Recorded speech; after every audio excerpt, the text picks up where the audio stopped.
அன்பு நட்புகளுக்கு இனிய வணக்கம். இன்றைய திருக்குறளும் மென்பொருளும் அதிகாரம் பெரியாரை பிழையாமை, குறள் எண் 892. பெரியாரை பேணாது ஒழுகின் அப்பெரியாரால் பேரா இடும்பை தரும். பெரியவர்களை மதிக்காது நாம் வாழ்ந்தால் அப்பெரியவர்களாலேயே தீராத துன்பங்கள் நேரும். When you live without respecting the elders, that act itself will bring lot of sufferings forever by themselves. பெரியாரை மதிக்கணும், சரி. அவங்கள பேணணும். எப்படி பேணுவது? அவர்களை பார்த்து முதலில் தலை குனிந்து வணக்கம் செலுத்த வேண்டும்.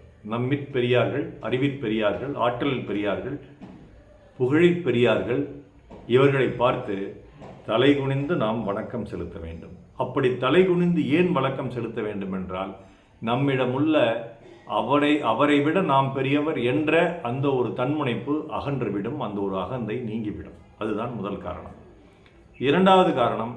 இரண்டாவது விஷயம், அவர்கள் சொல்லும் சொற்களை நாம் பணிவுடன் காது கொடுத்து கேட்க வேண்டும். சிலருடைய காலில் விழுந்து வணங்குவதற்கு வெவ்வேறு காரணங்கள் இருந்த போதிலும் உண்மையான இந்த காரணம் இருந்தால் அது பாராட்டத்தக்கது. நீங்கள் என்னை விட பெரியவர்கள், அறிவில், ஆற்றலில், புகழில், திறமையில் என்னை விட பெரியவர்கள். உங்கள் காலில் நான் விழுந்து வணங்குவதால் எனக்குள் இருக்கும் அந்த அகந்தை, தன்முனைப்பு அகன்று போகிறது. எனக்குள் நீங்கள் உங்களுடைய ஆற்றலை, அறிவை தாருங்கள் என்று சொல்லும்படியான ஒரு நிகழ்வாக அந்த காலில் விழுதல் நிகழ்கிறது. பல வேளைகளில் இது பல காரணங்களுக்காக நிகழ்கிறது. இப்படி காரணம் இல்லை, எப்பொழுது காலை வாரிவிடலாம் என்ற எண்ணத்துடன் கூட நிகழுது. அதை விட்டுருவோம், நம்ம இதை மட்டும் எடுத்துக்குவோம். அப்படிப்பட்டவர்களை நாம் பேண வேண்டும். எப்படி பேண வேண்டும்? அவர்களுக்கு தேவையானவற்றை நிறைவேற்ற வேண்டும். இது ஒரு மன்னனுக்கான குரல் என்ற போதிலும் சில மாணவர்கள் அவர்களுடைய ஆசிரியர்களுக்கு நல்ல வீடை கட்டி கொடுத்திருக்கிறார்கள், பண உதவி செய்திருக்கிறார்கள், அவர்களை தங்களுடைய இல்லத்திற்கு அழைத்து சென்று மரியாதை செய்திருக்கிறார்கள். என்னுடைய நண்பர் ஒருவர், மூளை நரம்பியல் மருத்துவர் மருத்துவர் பாலமுருகன் என்பது அவர் பெயர். நல்ல தமிழ் ஆர்வலர், தமிழில் நூல்களை, தலைவலி உட்பட்ட மூளை சம்பந்தப்பட்ட நூல்கள் பலவற்றையும் எழுதியிருக்கிறார். அவருடைய ஆசிரியர் இவருடைய சொந்த ஊரான கடலூருக்கு பக்கத்தில் ஒரு ஊர், அங்கே பயின்றவர், இவருக்கு தமிழ் கற்றுக் கொடுத்தவர். அவரை தன் பொருட்டு இங்கே அழைத்து வந்து என்னிடம் கண்ணறுவை சிகிச்சை செய்து கொள்ளச் செய்தார். முழு செலவையும் இவரே ஏற்றுக்கொண்டார். இதுவல்லவோ ஒரு ஆசிரியருக்கு ஒரு மாணவர் செய்யும் கைமாறு, நன்றிக்கடன். இதுபோல் பல பெரியவர்களை பலரும் பேணுகிறார்கள். ஏன்? நம் வீட்டில் உள்ள பெரியவர்களை நாம் பேண வேண்டும். நம் அப்பா அம்மாவை, தாத்தா பாட்டியை, அண்ணன் அக்காவை, அத்தை மாமாவை, உறவினர்களை, நண்பர்களை, வயதில் மூத்த, அறிவில் சிறந்த பெரியவர்களை நாம் பேண வேண்டும். நம்மால் முடிந்த ஏதாவது ஒரு வகையாவது அவர்களுக்கு உதவி செய்ய வேண்டும். முடிந்தால் பொருளுதவி செய்ய வேண்டும், இல்லை என்றால் அருளுதவி செய்ய வேண்டும், இல்லை என்றால் இன்சொல்லாவது சொல்ல வேண்டும். அவர்கள் சொல்வதை காது கொடுத்தாவது கேட்க வேண்டும். இப்படி பேணுவதை தவறி விடக்கூடாது. இம்மாறாக இதை பேணாமல், பெரியவர்களை மதிக்காமல், அவர்கள் சொல்வதை காது கொடுத்து கேட்காமல், அவர்களை கண்டமேனிக்கு திட்டி அவர்களுக்கு எந்த உதவியும் செய்யாமல் ஒருவன் வாழ்கிறான் என்றால் அவன்தான் பேணாது ஒழுகுபவன். அப்படி வாழ்கிறான் என்றால் அவனுக்கு வாழ்க்கை முழுவதும் துன்பம் வந்து கொண்டே இருக்கும். வேற யாரும் தர வேண்டியதில்லை, பெரியவர்களே தருவார்கள். எப்படி தருவார்கள்? சாபம் மட்டும் தரலாம், நீ நாசமாக போயிடுவேன்னு சொல்லி சாபம் மட்டும் தரலாம்.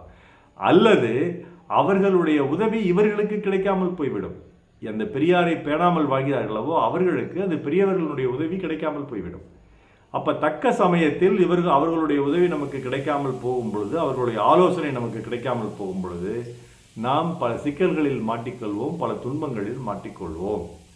அதைத்தான் வள்ளுவர் இங்கே சொல்றாரு. கிருஷ்ண பரமாத்மா பாரத போரினுடைய ஆகச்சிறந்த மனிதன் என்று சொல்ல முடியாது, கடவுள் என்று சொல்லலாம். அவர் துரியோதனன் அவைக்கு வரும் பொழுது அவருக்கு யாருமே மரியாதை கொடுக்கவில்லை, யாருமே பேணவில்லை. அவரை பேணிய ஒரே நபர் விதுரன் தான். அதற்கு அவர் சில சூழ்ச்சிகள் செய்தார். கிருஷ்ண பரமாத்மா சில சூழ்ச்சிகள் செய்தார். மற்றவர்கள் யாரும் அவரை பேணவில்லை.